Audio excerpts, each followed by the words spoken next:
بسم اللہ الرحمن الرحیم۔ السلام علیکم، میں ہوں عمر انعام۔ اس ویڈیو میں ہم بات کریں گے کہ غزوہ ہند ہوتے ہوتے رہ گیا ہے، چند انچز کے فاصلے سے غزوہ ہند سٹارٹ نہیں ہو سکا، جس کی وجہ سے دو پاکستانی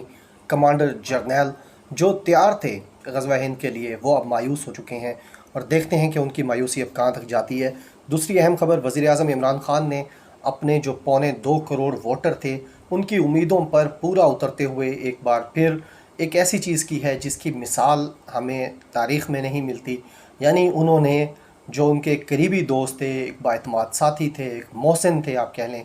جہانگیر ترین، ان سے صرف اس لیے ملاقات کرنے سے انکار کر دیا ہے کہ وہ ابھی زیر تفتیش ہیں، ان کا ایک معاملہ انڈر انویسٹیگیشن ہے، اور وزیر اعظم چاہتے ہیں کہ کسی طریقے سے انویسٹیگیشن ٹیم کو، جے آئی ٹی کو یہ میسج نہ جائے کہ جس شخص کے خلاف وہ انویسٹیگیشن کر رہے ہیں وہ وزیر اعظم عمران خان کا دوست ہے، اور وہ اتنا پاورفل ہے کہ وہ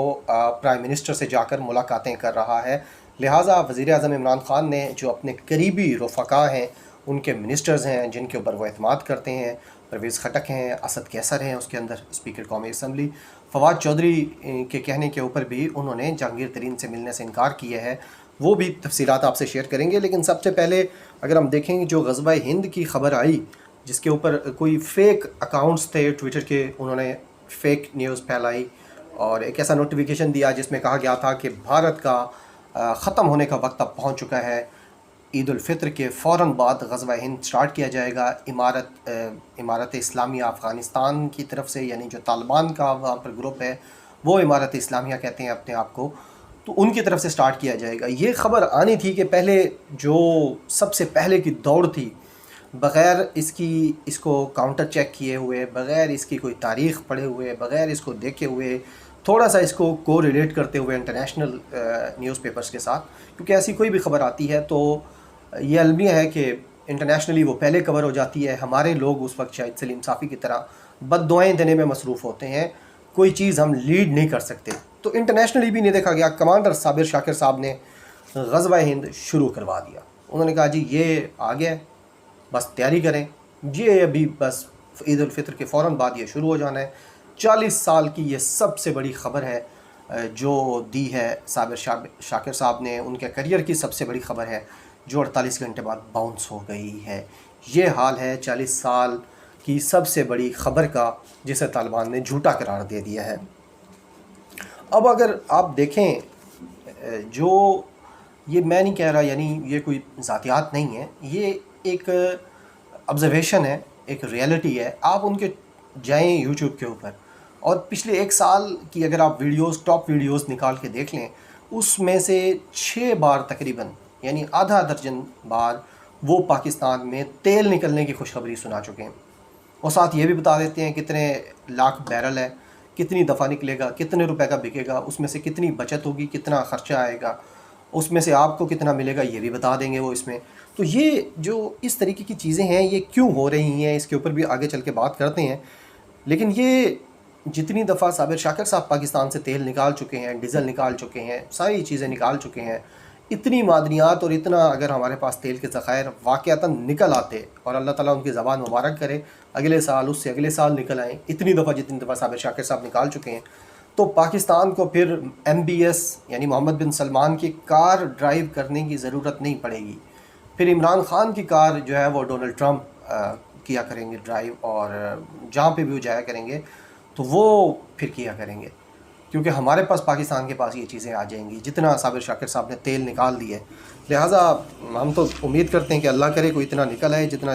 6 بار تو وہ ایک سال میں نکال چکے ہیں، بغیر تصدیق کے، بغیر کوئی بریکوں پہ پیر رکھے ہوئے۔ ٹھیک ہے، ایک نیوز آتی ہے، ضروری نہیں ہوتا آپ نے ہر ٹرینڈنگ والی بات پر گفتگو کرنی ہوتی ہے، آپ کی ایک ڈومین ہوتی ہے، آپ کی ایک کیٹیگری ہوتی ہے جس کے اندر آپ نے گفتگو کرنی ہوتی ہے۔ وہ سیاست، جیسے ہم اب سیاست پہ گفتگو کرتے ہیں، ہمیں کسی بڑے یعنی کسی ڈرامے پہ، کسی سلیبریٹیز پہ، کسی کی شادی پہ، کسی کی طلاق کے اوپر اس طرح کی چیزیں شاید نہیں کرنی چاہیے۔ ہر جرنلزم کی ایک، جیسے جرنلزم کے اندر بیٹس ہوتی ہیں مختلف، جیسے ہم بیٹس کہتے ہیں جرنلزم میں، یعنی سپورٹس کی بیٹ ہے، فارن آفس کی بیٹ ہے، الیکشن کمیشن کی بیٹ ہے، تو جو رپورٹر وہاں کا ہوتا ہے وہ صرف اسی کی رپورٹنگ کرتا ہے، ہر فیلڈ میں نہیں گھستا۔ لیکن یہاں پر سب سے پہلے کی دوڑ زیادہ ویوز، زیادہ پیسے، زیادہ لوگوں کو بیوقوف بنانے کی جو دوڑ ہے، اس کے اندر ہر چیز پر ہر وقت گفتگو کی جاتی ہے، اور سب سے پہلے گفتگو کرنے کا یہ چکر ہے، اس کے اندر ایسی چیزیں ہو جاتی ہیں. آپ دیکھیں یہ کتنی بڑی بات ہے کہ پاکستان اس کے اوپر خوش ہو رہا ہے. یعنی صابر شاکر صاحب کہہ رہے ہیں کہ ہم آپ کو خوشی ہوگی یہ بات سن کر. آپ کو خوشی اگر ہو بھی صحیح تو آپ نے انٹرنیشنلی جہاں آپ نوٹ ڈاؤن ہو رہے ہوتے ہیں وہاں ایسی چیزیں ڈسکس کرتے ہوئے جو آپ کی فارن پالیسی کے ساتھ ہوں، جو آپ کی انٹرنیشنل اور نیشنل سیکیورٹی کے ساتھ ہوں، ریجنل سٹیبلٹی کے ساتھ ہوں، ان کو آپ نے کم از کم ڈسکس کرنے سے پہلے تھوڑا سا سوچنا ہوتا ہے، کاؤنٹر چیک کرنا ہوتا ہے، دیکھنا ہوتا ہے کہ آپ کی جو گفتگو ہے اس کا کوئی غلط امپیکٹ کنٹری کے لیے نہ چلا جائے. دوسرے جو کمانڈر ہیں وہ کمانڈر مبشر لقمان ہیں. انہوں نے بھی فوری طور پر غزوہ ہند شروع کروا دیا بغیر سوچے سمجھے. جس طرح صابر شاکر صاحب کمانڈر نمبر 1، مبشر لقمان صاحب کمانڈر نمبر 2، ان دونوں نے غزوہ ہند شروع کروا دیا. اب اس کے بعد اگر قطر آفس سے جو سہیل شاہین ہیں ان کی تردید نہ آتی اور افغانستان سے بھی پے در پہ اس کی تردیدیں نہ آتیں جو وہاں کے طالبان ہیں، تو جو سہیل شاہین صاحب کی ٹویٹ ہے وہ اس میں آپ کو کافی چیزیں نظر آتی ہیں. اور یہ حقیقت بھی ہے کہ جب 1996 سے 2001 تک افغانستان کے اندر امارت اسلامیہ قائم تھی، ملا عمر ان کے امیر المومنین تھے، اس وقت ہم نے دیکھا تھا کہ دنیا کی جو چیزیں ہیں اس کے اندر انٹرفیرنس اس طرح نہیں ہوتی تھی. اور یہی بات پھر سہیل شاہین نے اپنی بات میں کہی ہے، جو ان کے قطر آفس کے ترجمان ہیں. انہوں نے کہا ہے کہ ہماری امارت اسلامیہ کی یہ پالیسی ہے، یہ سخت اور واضح پالیسی ہے کہ ہم دنیا کے کسی ملک کے بھی انٹرنل افیئرس کے اندر ہم انٹروین کرنا نہیں چاہتے، انٹرفیئرنس کرنا نہیں چاہتے اور نہ کریں گے. لہٰذا اتنی سخت وہاں سے تردید آ گئی ہے. اگر میں آپ کو یقین دلا دیتا ہوں آپ سب کو، اگر یہ تردیدیں 2 دن میں نہ آتیں قطر سے بھی اور افغانستان سے بھی، تو میں یقین سے کہہ سکتا ہوں کہ یہ دونوں کمانڈر اب تک تقریباً پورا بھارت فتح کر چکے ہوتے، اور اس کو بانٹ کر اس کے حصے بکھرے کر کے آپ کو یہ بھی بتا چکے ہوتے کہ جب یہ بنٹے گا بھارت تو کون سا حصہ خالصتان والے لے جائیں گے، کون سے حصہ جو ہے وہ شودر لے جائیں گے، کون سا حصہ مسلمان وہاں پہ لے جائیں گے، کون سا حصہ آسام والے لے جائیں گے. یہ حصے بکھرے کر کے بھی آپ کو پورا کیلکولیٹ کر کے بتا دیتے ہیں کہ ہمارے حصے میں کتنا آئے گا اگر یہ 2 تردیدیں نہ آ چکی ہوتیں. اب مبشر لقمان صاحب کا آپ پچھلے 1 سال میں دیکھ لیں، یہ حقیقت ہے کہ انہوں نے 1 سال میں تقریباً 1 درجن ویڈیوز میں کہا ہے کہ MBS مارے جا چکے ہیں. آپ ان کے تھم نیلز جا کے پڑھ لیں، اس کے اندر یہی ہے کہ بغاوت کے اندر محمد بن سلمان مارے جا چکے ہیں، محمد بن سلمان مر چکے ہیں، بغاوت ہو گئی ہے، شہزادے گرفتار ہو گئے ہیں، یہ ہو گیا وہ ہو گیا، کرفیو اس لیے لگایا ہے. اللہ کی پناہ، یہ یوٹیوبرز تو یہاں تک بھی کہتے رہے ہیں، جن شخصیات کا میں نام لے رہا ہوں، کہ جو مکہ المکرمہ اور مدینہ المنورہ کی جو مقدس زیارات ہیں، مسجد نبوی ہے، حرم شریف ہے، اس کو جو وہاں پر عام انٹری بند کی گئی ہے وہ بھی اس وجہ سے کی گئی ہے کہ محمد بن سلمان کے اقتدار کو خطرہ ہے. یہ حال یہاں تک یعنی یہ چیزیں کی جاتی رہی ہیں. اور مبشر لقمان صاحب نے 1 سال میں تقریباً 1 درجن بار محمد بن سلمان کو مار چکے ہیں اب تک وہ، اور مجھے لگتا ہے کہ وہ ہر تیسرے ہفتے 1 بار محمد بن سلمان کو ضرور مارتے ہیں. ان کو کم از کم سامنے آ جانا چاہیے اور آ کے مبشر لقمان صاحب کے سامنے بھی ہاتھ باندھنا چاہیے کہ سر جی مہربانی کریں. اب ذرا اس کو دیکھتے ہیں کہ یہ جب خبر آئی اور اس کے اوپر 2 مجاہدین 2 کمانڈرز نے غزوہ ہند سٹارٹ کروا دیا، تو اس کی سب سے پہلی تردید جو کی اور جس نے بہت انفارمیٹیو اس کے اوپر ویڈیو کی ثبوتوں کے ساتھ، دلیلوں کے ساتھ، وہ وقار ملک صاحب ہیں جو لندن سے کرتے ہیں. حافظ صاحب ہیں، مجھے تو اگلے دن ان کی ویڈیو سے پتہ چلا، انہوں نے گفتگو کی. اللہ تعالیٰ ان کو خوش رکھے، بڑی زبردست ویڈیوز کرتے ہیں اور بڑے اچھے طریقے سے سمجھاتے ہیں چیزوں کو، بڑا انفارم رکھتے ہیں. تو وقار ملک صاحب نے سب سے پہلے ویڈیو کی، انہوں نے تصویر لگائی صابر شاکر کی اور انہوں نے کہا کہ کمانڈر صاحب آپ جو غزوہ ہند سٹارٹ کروا رہے ہیں وہ واقعتاً ایسا نہیں ہے. پھر اس کے بعد صدیق جان نے ویڈیو کی تفصیلی اس کے اوپر عیسیٰ نقوی صاحب نے کی، شفقت علی قریشی صاحب نے کی. اور یہی وجہ ہے میڈیا کے بدنام ہونے کی کہ میڈیا سب سے پہلے کی دوڑ میں بورس جانسن کو مارنا ہو تو مار بھی دیتا ہے. یہ کووڈ کے اندر آپ نے ڈان نیوز کی خبر دیکھی تھی سب نے کہ کس طریقے سے انہوں نے بورس جانسن کو بھیج دیا تھا اوپر. تو یہ کریڈیبلٹی جب ایک دفعہ ختم ہو جاتی ہے تو پھر مزہ نہیں آتا اس کے بعد. اب پورا پاکستانی میڈیا کا جو ایک کرزما تھا، کریڈیبلٹی تھی، وہ ختم ہو چکی ہے. اب لوگ اس طرح سے نہیں دیکھتے. یہی حال یوٹیوب کا ہے. تو میری گزارش ہے ان دونوں کمانڈر سے کہ اپنی خبر، صدی کی سب سے بڑی خبر، 40 سال کی سب سے بڑی خبر، اپنے کریئرز کی سب سے بڑی خبریں باؤنس ہونے کے بعد کم از کم کو تھوڑی سی، یعنی آپ کہہ لیں کہ غلطی ہو گئی، ٹھیک ہے، آئندہ زیادہ ریسرچ کریں گے، زیادہ چیزیں کریں گے، بجائے آپ تھمب نیل تبدیل کرنے کے اپنی ویڈیو کے، آپ کوشش کر کے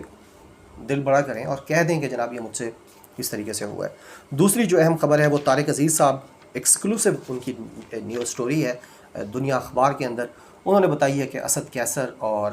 پرویز خٹک کی ملاقات ہوئی ہے جہانگیر ترین سے، پھر وہ گئے ہیں، جہانگیر ترین ملنا چاہتے تھے پرائم منسٹر سے، انہوں نے کہا کہ پرائم منسٹر صاحب آپ ملیں۔ پرائم منسٹر نے کہا کہ جب تک فورینزک رپورٹ نہیں آتی کمیشن کی، جو شوگر کمیشن انکوائری کر رہا ہے، اس کی فائنل رپورٹ نہیں آتی اور اس کی ریکمنڈیشن میں دیکھنا پڑے گا کہ کس کے خلاف آتی ہے کیا چیز، اس وقت تک میں جہانگیر ترین سے نہیں ملوں گا۔ یہ بیسیکلی اچھی روایت ہے، یہی تبدیلی ہے کہ جو لوگ انڈر ٹرائل ہیں، جو لوگ انڈر انویسٹیگیشن ہیں، ان سے کچھ فاصلہ رکھنا چاہیے۔ اور جے کے ٹی صاحب غلط فہمیاں دور کرنا چاہتے تھے، وہ سمجھتے ہیں کہ پرائم منسٹر کے کان بھرے گئے ہیں، وہ ان سے مل کے یہ غلط فہمیاں دور کرنا چاہتے ہیں، لیکن پرائم منسٹر نے کہا کہ جب تک انویسٹیگیشن مکمل نہیں ہو جاتی اس وقت تک نہیں ملوں گا۔ اس کے علاوہ جہانگیر ترین صاحب کی خواہش تھی کہ اعظم خان کو بھی فوری طور پر تبدیل کیا جائے۔ ابھی تک کی جو اسلام آباد سے اطلاعات ہیں وہ یہ ہیں کہ اعظم خان جو پرنسپل ٹو پرائم منسٹر ہیں، principal secretary to prime minister ہیں، سیکرٹری ٹو پرائم منسٹر بھی کہتے ہیں ان کو، سب سے بڑے یعنی وہاں پہ جتنے سیکرٹریز ہیں ان میں، تو ابھی تک کی جو اطلاعات ہیں ان کے مطابق تو اعظم خان کو تبدیل کرنے کی حوالے سے کسی قسم کی کوئی چیز سامنے نہیں آئی۔ آئندہ دیکھتے ہیں کیا ہو رہا ہے، لیکن یہ پرائم منسٹر کا اچھا ایک اقدام ہے جہانگیر ترین سے ابھی نہ ملنا، کیونکہ اگر وہ ملتے تو اپوزیشن کو بھی ایک موقع ملتا، پاکستانی صحافیوں کو بھی ایک موقع ملتا کہ دیکھیں جی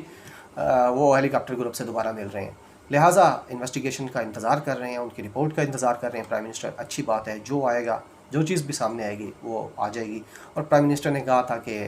رپورٹ آنے کے بعد وہ نہیں بولیں گے، ان کے فیصلے بولیں گے۔ یہ تھی دو خبریں کمانڈرز غزوہ ہند کی اور پرائم منسٹر عمران خان کی۔ اپنا خیال رکھیے گا، بہت شکریہ، اللہ حافظ۔